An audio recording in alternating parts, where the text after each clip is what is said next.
இன்றைக்கி நம்ம பாடம் பார்க்க போகிறது வந்து இஸ்லாமிய பயிற்சி தீன். அல்லாஹ் தாலாவுடைய கட்டளைப்படியும் நபி இஸ்லாம் அவர்களின் வாழ்க்கை முறையின்படி வாழ்வதற்கு தான் என்ன சொல்லப்படும்? தீன் என்று கூறப்படும். இன்றைக்கி ஃபஸ்ட்டு பாடம் என்ன அப்படின்னு சொன்னால், அனைத்தையும் அல்லாஹ்வே படைத்தான். அதாவது இந்த உலகத்தில் உள்ள எல்லா பொருளுமே, இந்த உலகத்தையே அல்லாஹ் தான் என்னது படைச்சிருக்கான். வானத்தையும் பூமியையும், இன்னும் சொல்லப்போனால் வானத்தை வந்து தூண் இல்லாமல் படைச்சிருக்கான். சூரியன், சந்திரன், நட்சத்திரம், இந்த மாதிரி எல்லா விஷயத்தையும் அல்லாஹ் படைத்திருக்கிறான். இன்னும் வானத்திலேருந்து மழையை பொழிய செஞ்சு இந்த பூமியில் உள்ள புற்பூண்டுகளை, மரங்களை, இந்த மாதிரி விஷயங்களெல்லாம் என்ன பண்ணுறான்? உயிர்ப்பிச்சு முளைக்க வைக்கிறான். அப்போது நமக்கு வர்ற அந்த தண்ணீர் வந்து ஒரே விதமான தண்ணி தான். ஆனால் நமக்கு கிடைக்கக்கூடிய பலன் வந்து எப்படி? அதுலேருந்து நிறைய பல வகைகள், அப்புறம் வந்து மலர்கள், இந்த மாதிரி பல வகையான உணவுகள் வந்து நமக்கு அந்த ஒரே விதமான தண்ணீர்லேருந்து கிடைக்கிது. அல்லாஹ் தாலா வந்து சொல்கிறான், ஹொலக்கல் இன்சான் மிங் சல்சாலிங் கல் ஃபஹார். அவனே மனிதனை மிக துல்லியமான முறையில் மண்ணை கொண்டு படைத்தான். நீங்கள் இதில் என்ன சிந்திச்சு பார்க்கணும் அப்படின்னு சொன்னால், அல்லாஹ் மனிதனை எவ்வாறு படைத்தான்? எப்போது மனித படைப்பு வந்து ஆரம்பமானது அப்படின்னு சொன்னால், முதல் மனிதர் ஆதம் அலைஹிஸ்ஸலாம் அவர்கள் தான். சரிங்களா? எப்போது அல்லாஹ் அவர்களை படைக்க நாடினானோ அப்போது அந்த மலக்குமார்கிட்ட என்ன சொல்கிறான்னா, நான் பூமியில் ஒரு படைப்பை வந்து படைக்க போகிறேன் அப்படின்னு சொல்கிறான்.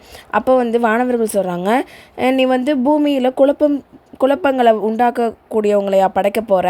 நாங்கள் தான் உன்னை வந்து வணங்கிக்கிட்டு தஸ்பீஹ் பண்ணிக்கிட்டு எல்லாமே செஞ்சுக்கிட்டு இருக்கோம் இல்லையா அப்படின்னு சொல்லும் போது அல்லாஹ் என்ன சொல்கிறான்னா, நான் அறியக்கூடிய விஷயத்தை நீங்கள் என்ன பண்ண மாட்டீங்க, ஒருபோதும் அறிய மாட்டீங்க அப்படின்னு சொல்லிட்டு அல்லாஹ் சொல்கிறான். அப்போது அல்லாஹ் மனிதனை எப்படி படைச்சிருக்கான் அப்படின்னு சொன்னால், தண்ணீரையும் மண்ணையும் கொண்டு தான் ஒரு பரிசுத்தமான உருவத்தை வந்து அல்லாஹ் வந்து அவனுடைய கையாலே வந்து உருவாக்குறான். உருவாக்கிட்டு அதிலுடைய சூரை வந்து ஊதுறான். அதற்கு பிறகு அதுக்கு ஆதம் என்ன பெயர் வைக்கிறான். அதுக்கப்புறம் வந்து அந்த ஆதம் நபிக்கு வந்து எல்லா பொருட்களுடைய பெயர்களும், அது எதுக்கு பயன்படுத்தக்கூடியதுன்னு எல்லாத்தையுமே தான் வந்து கற்றுக் கொடுக்குறான். கற்றுக் கொடுத்ததுக்கப்புறம் வானவருக்கு முன்னாடி ஆதம் நபியை கொண்டு வந்து ஆதம் நபிக்கு வந்து நீங்கள் சஜ்தா செய்யுங்க அப்படின்னு சொல்லிட்டு அல்லாஹ் வந்து கட்டளை போடுறான். இப்போ வானவர்கள் எல்லாரும் என்ன பண்ணுறாங்க? சஜ்தா பண்ணிடுறாங்க. ஆனால் இப்லீஸ் மட்டும் சஜ்தா செய்ய மறுத்துடுறான். ஏன்னா அவன் வந்து அவனுக்கு வந்து பெருமை வந்துருச்சு. சரிங்களா? ஆணவத்தில் வந்து அல்லாஹ்வுக்கு வந்து மாறு செஞ்சுட்டான். அதன் மூலமாக அல்லாஹ் என்ன பண்ணிட்டான்னா, அவனுக்கு கோபம் உண்டாகி இங்கேருந்து நீ இறங்கிரு அப்படின்னு சொல்லிட்டான். இப்லீஸ் அந்த நேரத்தில் ஆதம் அலைஹிஸ்ஸலாம் அவர்கள் சந்ததிக்கு வந்து விரோதியாக போயிட்டான். ஆதம் அலைஹிஸ்ஸலாம் அவர்களிருந்து அவங்களுக்கு வந்து அவங்களுடைய மனைவியை வந்து, அதாவது ஹவ்வா அலைஹிஸ்ஸலாம் அவர்களை வந்து அல்லாஹ் படைக்கிறான். படைச்சதுக்கப்புறம் ஆதம் அலைஹிஸ்ஸலாம் அவர்களுக்கும் ஹவ்வா அலைஹிஸ்ஸலாம் அவர்களுக்கும் என்ன கட்டளையிடுறான் அப்படின்னு சொன்னால், சுவனத்தில் வந்து நீங்கள் என்ன வேணால் செஞ்சுக்கலாம், எங்கே வேணால் போய்க்கலாம், எது வேணால் சாப்பிட்டுக்கலாம், குடிச்சிக்கலாம், ஆனால் ஒரே ஒரு மரத்தை மட்டும் நீங்கள் நெருங்காதீங்க அப்படின்னு சொல்கிறான். அப்போது இப்லீஸ் வந்து ஆரம்பத்தில் அவர்களின் விரோதியாக தானே இருந்துட்டான். அல்லாஹ்வுக்கு மாறு செஞ்சு ஆதமுடைய சந்ததி எல்லாருக்குமே வந்து விரோதி ஆகிட்டான். அப்போது அவன் என்ன பண்ணுறான் அப்படின்னு சொன்னால், அவங்க 2 பேரும் சொர்க்கத்தில் மகிழ்ச்சியாக இருக்கிறத பார்த்து அவனுக்கு வந்து வெறுப்பு உண்டாகுது. அப்போ அவங்க 2 பேரையும் எப்படியாச்சும் வெளியாக்கணும் அப்படின்னு சொல்லிட்டு ஒரு திட்டத்தை போடுறான். இப்போ வந்து ஆதம் நபிகிட்ட என்ன சொல்கிறான் அப்படின்னு சொன்னால், அல்லாஹ் எதுக்கு இந்த மரத்தின் பக்கம் உங்களை செல்ல வேணான்னு சொன்னான்னு தெரியுமா? அந்த மரத்தில் உள்ள பழத்தை நீங்கள் சாப்பிட்டீங்க அப்படின்னு சொன்னால் சூனத்திலே நீங்கள் தங்கிடுவீங்க. அதே மாதிரி நீங்கள் வந்து வெளியே போக மாட்டீங்க. அதனால தான் வந்து என்ன பண்ணிட்டான், அல்லாஹ் வந்து இந்த சாப்பிடாதீங்க அப்படின்னு சொல்கிறான். யார்கிட்ட? ஆதம் நபிகிட்ட வந்து போய் சொல்கிறான். அப்புறம் ஷைத்தான் என்ன சொன்னான்னா, நான் உங்களுடைய நண்பனாக இருக்கிறேன், என்னை நம்புங்க அப்படின்னு ரொம்ப நம்பிக்கைக்குரியவனாக பேசுகிறான். அந்த சூழ்ச்சியில் வந்து ஆதம் நபி சிக்கி என்ன பண்ணிடுறாங்கன்னா, அந்த மரத்தில் உள்ள பழத்தை வந்து எடுத்து சாப்பிட்றாங்க. அதன் மூலமாக அவங்க 2 பேருமே எடுத்து சாப்பிட்றாங்க. அதன் மூலமாக வந்து அல்லாஹ்வுடைய தண்டனை வந்து இறங்குது. அப்போ வந்து ஆதம் நபி என்ன பண்ணுறாங்கன்னா, அல்லாஹ்விடத்தை வந்து அதிகமாக மன்றாடி பாவ மன்னிப்பு தேடுறாங்க. இருந்தாலுமே என்ன பண்ணுறாங்கன்னா, அல்லாஹ் வந்து மன்னிச்சுட்டு அவங்க 2 பேரையும் என்ன பண்ணிடுறான், கடைசியில் பூமிக்கே வந்து இறக்கிடுறான். அவங்களுக்கு வந்து குழந்தைகள் பிறந்து கொஞ்சம் கொஞ்சமாக முழு உலகத்திலும் பரவிடுச்சு. அல்லது ஆதம் அலைஹிஸ்ஸலாம் அவர்கள் இவ்வுலகின் முதல் மனிதர் ஆவார். இன்று வரை எத்தனை மனிதர்கள் பிறந்தார்களோ, கியாமத் வரை பிறப்பார்களோ, அவர்கள் அனைவரும் அவர்களின் பிள்ளைகள் தான். இதன் காரணமாக அவர்களின் பக்கம் இணைந்து அவர்களின் பிள்ளைகளை ஆதமி என்றும் கூறப்படுகிறது. ரெண்டாவது படம் என்ன அப்படின்னு சொன்னால், ஒவ்வொரு காரியத்தின் ஆரம்பத்தில் பிஸ்மில்லா.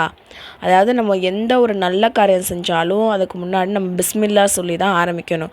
அது வந்து மிகவும் விருப்பமான ஒரு செயலாக இருக்குது. அது முஸ்லீமுக்கு முக்கியமான அடையாளமாகவும் இருக்குது. சரிங்களா? யார் வந்து பிஸ்மில்லா சொல்லி ஒரு விஷயத்தை ஆரம்பிக்கிறாங்களோ அதில் நிச்சயமாக அல்லாஹ்வுடைய பரக்கத்து வந்து இருக்குது. மேலும் எந்த காரியம் பிஸ்மில்லா கொண்டு ஆரம்பிக்கப்படலையோ அதில் வந்து அதுலேருந்து உள்ள பரக்கத்தை வந்து எடுக்கப்பட்டுருது. சரிங்களா? நபி ஸல்லல்லாஹு அலைஹி வஸல்லம் சொல்கிறாங்க, குலு அம்ரின் தி பாலின் லா யுப்தாஉ ஃபீஹி பிஸ்மில்லாஹிர் ரஹ்மானிர் ரஹீம் அக்தாஉ. எந்த ஒரு காரியம் பிஸ்மில்லாவை கொண்டு ஆரம்பிக்கப்படவில்லையோ அந்த காரியம் ஆதரவற்றவாகி விடுகிறது. அதற்கு எந்த ஒரு ஆதரவே இல்லாமல் இருக்குது அப்படின்னு சொல்கிறாங்க. அதே மாதிரி எந்த ஒரு காரியத்தை செய்ய ஆரம்பித்தாலும் பிஸ்மில்லா வந்து அவசியம் ஓதிக்கொள்வார்கள். யார்? நம்மளுடைய முஹம்மது நபி ஸல்லல்லாஹு அலைஹி வஸல்லம் வந்து எந்த ஒரு நல்ல காரியம் செய்யும்போதும் பிஸ்மில்லாவை ஓதிக்கொள்வாங்க. எனவே முஸ்லீமாகிய நாம் வந்து நபி அவர்களோட சுன்னத்தை வந்து பின்பற்றணும். அதுக்காண்டி எல்லா விஷயமும் வீட்டுக்குள்ளே நுழையும் போது, தண்ணீரை குடிக்கும்போது, ஆடையை அணியும் போது, செருப்பை போடும்போது, அப்புறம் என்னது புத்தகத்தை படிக்கும்போது, ஏன்னா நம்ம ஒவ்வொரு செயல்லையும் ஒரு சின்ன விஷயம் தானே, அது ஒரு சின்ன அமல்.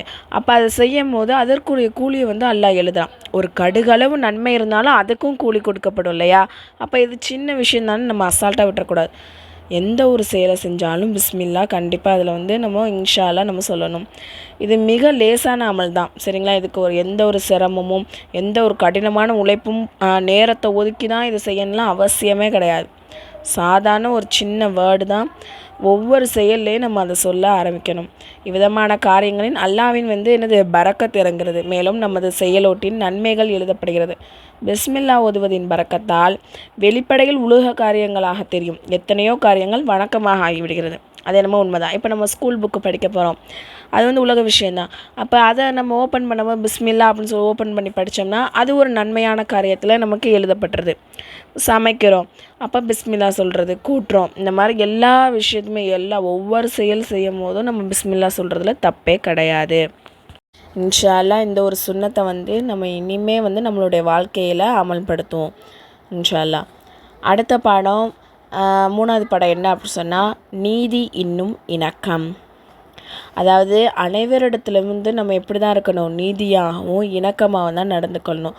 இதுதான் இஸ்லாத்தோடைய அடிப்படை பண்பாக இருக்குது. இஸ்லாம் என்ன சொல்லுது? எல்லா டைமே நீங்கள் நீதமாக நடக்கும்படி என்ன சொல்லுது?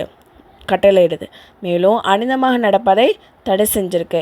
அல்லாஹ் தஆலா குர்ஆனில் என்ன சொல்கிறான் அப்படி சொன்னால், அல்லாஹ் நீதமாக நேர்மையாக நடக்கும்படியும் உபகாரம் செய்யும்படியும் என்னது கட்டளையிடுறான். நம்மை சார்ந்தவரிடம் மட்டும் நீதியாக நேர்மையாகவும் நடக்கிறது நீதி கிடையாது. எல்லாட்டையுமே நீதியாக நடக்கணும். அதே மாதிரி வந்து நமக்கு எப்படிப்பட்ட விரோதியாக இருந்தாலும் அவங்க பக்கம் நீதி நேர்மை இருக்குது, நீதியாக இருக்குது, அவங்க பக்கம் உள்ள விஷயம் வந்து கரெக்டாக இருக்குன்னு சொன்னால் அதுதான் கரெக்டுன்னு நம்ம சொல்லணும். அதை விட்டுட்டு இவன் நமக்கு சண்டைக்காரன் தானே, இவன் செய்கிறது எல்லாமே பொய்யாக தான் இருக்கும், தப்பாக தான் இருக்குன்னு சொல்லிட்டு என்ன பண்ணிடக்கூடாது, மாற்றி நம்ம நீதி நேர்மையாக நடந்திருக்கக்கூடாது. யார் பக்கம் என்ன கரெக்டான விஷயம் இருக்கோ அதன்படி நம்ம வந்து நடந்துக்கணும், நீதியாக இருக்கணும். சரிங்களா? அல்லாஹ் தஆலா என்ன சொல்கிறான் அப்படின்னு சொன்னால், ஒரு சமுதாயத்தின் மீது உள்ள விரோதம் அவர்களுடன் அநியாயமாக நடக்க உங்களை தூண்ட வேண்டாம், நீங்கள் நீதியாக நடந்து கொள்ளுங்கள், இந்த நடைமுறை இறையச்சத்தின் மிக நெருக்கமானதாகும் அப்படின்னு சொல்லிட்டு அல்லாஹ் தஆலா சொல்கிறான். அதாவது ஒரு மனிதரிடத்தில் அல்லது ஒரு சமுதாயத்தில் நமக்கு விரோதம், சண்டை இந்த மாதிரி ஏற்பட்டிருக்கு, அவர்களுடன் அநீதியாக என்ன பண்ணக்கூடாது, நடந்துக்கக்கூடாது. அப்படி அநீதியமாக நடந்துக்கிட்டோம் அப்படின்னு சொன்னால் அல்லாஹ் இடத்துல நம்ம எப்படிப்பட்டவங்களா ஆயிடுவோம், பாவியாகி விடுவோம் என்பது இந்த ஆயத்தின் மூலம் நமக்கு என்னது தெளிவாகுது. நம்முடைய நபியவர்கள் என்ன சொல்கிறாங்க அப்படின்னு சொன்னால், நீதி நேர்மையுடன் யார் ஆட்சி புரிகிறாங்களோ அவங்க கியாமத் நாளில் மற்றவர்களை விட அல்லாஹுக்கு மிகவும் என்னது பிரியமானவங்களாக இருப்பாங்க. அவருக்கு அல்லாஹ்விடம் வந்து அனைவரை விடவும் மிக நெருக்கம் கிடைக்கும், ரொம்ப க்ளோஸாக வந்து இருப்பாங்க. மேலும் நேர்மை இல்லாமல் அநீதியாக ஆட்சி செய்கிறவர்கள் கியாமத் நாளில் எல்லாரையும் விட அல்லாஹ்வின் கோபத்திற்கு என்னது ஆளாகி இருப்பாங்க, அல்லாஹ் விட்டும் தூரமாக வந்து இருப்பாங்க. ஒரு சம்பவம் சொல்கிறாங்க. என்ன அப்படின்னு சொன்னால், மஹ்மூத் கஜ்னவி என்ற ஒரு அரசர் இருக்கார். அவர் மிக பெரும் வெற்றி வீரராகவும் பொதுமக்களின் நலனின் அக்கறை காட்டக்கூடியவராகவும் வந்து இருக்கிறாரு. அவர் வந்து என்ன பண்ணுறாருனா தன்னுடைய குடிமக்களிடந்து மிகவும் நேர்மையாகவும் நீதியாகவும் நடந்துக்கிட்டு இருக்கார். அவரை நீதி நேர்மையை பல சம்பவங்களை வந்து சான்றாக வந்து இங்கே சொல்கிறாங்க. என்ன சொல்கிறாங்கன்னா, ஒரு தடவை வந்து ஒரு வியாபாரி வந்து மஹ்மூத் கஜ்னவி அந்த மன்னர்கிட்ட வந்து அவர்களின் மகன் யார் மஸ்ஊதை பற்றி குறை சொல்கிறாங்க. அதாவது மஹ்மூத் கஜ்னவியோட மகனை பற்றி அவர்கிட்டயே போய் ஒரு வியாபாரி போய் குறை சொல்கிறாரு. நான் அயல்நாட்டோடைய வியாபாரி, பல காலமாக இந்த ஊரில் வந்து நான் இருக்கேன். நான் வந்து ஊருக்கு செல்ல ஆசைப்பட்றேன், ஆனால் வந்து போகிறதுக்கு முடியலை. ஏன்னா இளவரசர் வந்து என்கிட்ட வந்து 60,000 தீனாருக்கு பொருட்களை வந்து வாங்கி கொண்டு இன்னும் வந்து பணம் கொடுக்காமல் இருக்கார். எனவே வந்து நான் இளவரசரை நீதிமன்றத்தை கொண்டு செல்ல விருப்பப்படுறேன். மஹ்மூத் கஜ்னவி வியாபாரின் பிரச்சனை கேட்டுட்டு மிகவும் கவலை அடைகிறாரு. அப்புறம் என்ன பண்ணுறாருனா இளவரசர்கிட்ட போய் அவருடைய மகன்கிட்ட போய் வியாபாரின் கடனை வந்து நிறைவேற்று அல்லது நீதிமன்றத்தில் வந்து ஆஜராகிரு அப்படின்னு சொல்லிட்டு இது வந்து அரசருடைய கட்டளையிட்டார். சரிங்களா, கட்டளை அப்படின்னு சொல்லிட்டு போயிடுறாங்க. அரசர் இந்த உத்தரவை இளவரசருக்கு கிடைத்ததும் அவங்க என்ன பண்ணுறாங்க அப்படின்னு சொன்னால் அப்புறம் வந்து அவர் என்ன பண்ணுறாருனா தன்னுடைய பொருளெல்லாம் வந்து எவ்வளோ சொத்து இருக்கும்னு சொல்லிட்டு கணக்கு பண்ணும்போது பார்த்தா அதுவே ஒரு 20,000 தீனார் தான் இருக்குது. அப்போ வந்து அவர் என்ன சொல்கிறாருனா, இப்போதைக்கு இந்த காசை வச்சுட்டு இன்னும் கொஞ்சம் நாள் கழித்து நான் தர்றேன் அப்படின்னு சொல்லிட்டு போய் சொல்லுங்க வந்துட்டு ஆளை விட்டு அனுப்புறதுக்கு முடிவு பண்ணுறாரு. அப்போ வந்து அரசர் சொல்கிறாரு, நீ அந்த மிச்ச காசையும் கொடுக்குற வரையும் என்னுடைய முகத்தில் வந்து என்ன பண்ணாத முழிக்காத அப்படின்னு சொல்கிறாங்க. உடனே என்ன பண்ணிடுறாரு இளவரசர்னா இங்கே மறுபடியும் காசை வாங்கி என்ன பண்ணிடுறாரு, அந்த கடனை வந்து அடைச்சிடுறாரு. இந்த விதமாக இந்த அரசர் வந்து தன்னுடைய மகனாக இருந்தாலும் என்னது நீதியாகவும் இணக்கமாகவும் நடந்திருக்காங்கன்னு சொல்லிட்டு இந்த பாடத்துக்கு ஒரு உதாரணமாக இந்த சம்பவத்தை வந்து சொல்கிறாங்க.